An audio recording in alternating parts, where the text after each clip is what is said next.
د ملي دفاع وزارت سرپرست مولوي محمد یعقوب مجاهد ملیزیایي پلاوي سره وکتل.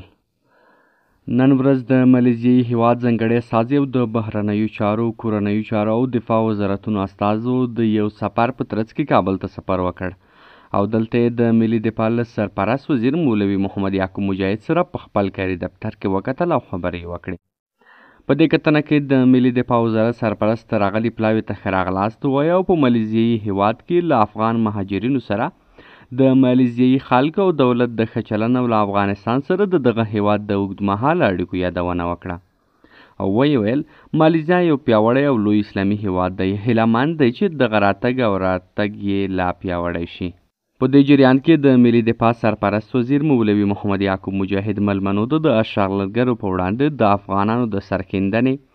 قربانیو او د دغه هیواد د اوسني وضعیت په اړه معلومات ورکړل او زیاته یې کړه چې له نیکه مرغه د اسلامي امارت په راتګ سره په هیواد کې اشغال له منځه تللی او جګړه په بشپړه توګه پای ته رسېدلې ده او په ټول هیواد کې سرتاسري امن رامنځته شوی دی. د ملي دفاع سرپرست وزیر دغه پلاوي ته په خپلو خبرو کې وویل چې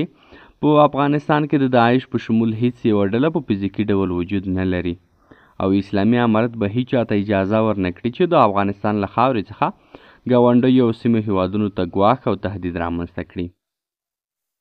په پای کې دغه پلاوي افغانستان او مالیزیا د دوه دوست هیوادونه وبلل او په هر اړخیزو همکاریو ټینګار وکړ او ډاډ یې ورکړ چې په افغانستان کې څه لیدلي د خپل هیواد د لوړ پوړو مسؤلینو ته به یې ورسوي.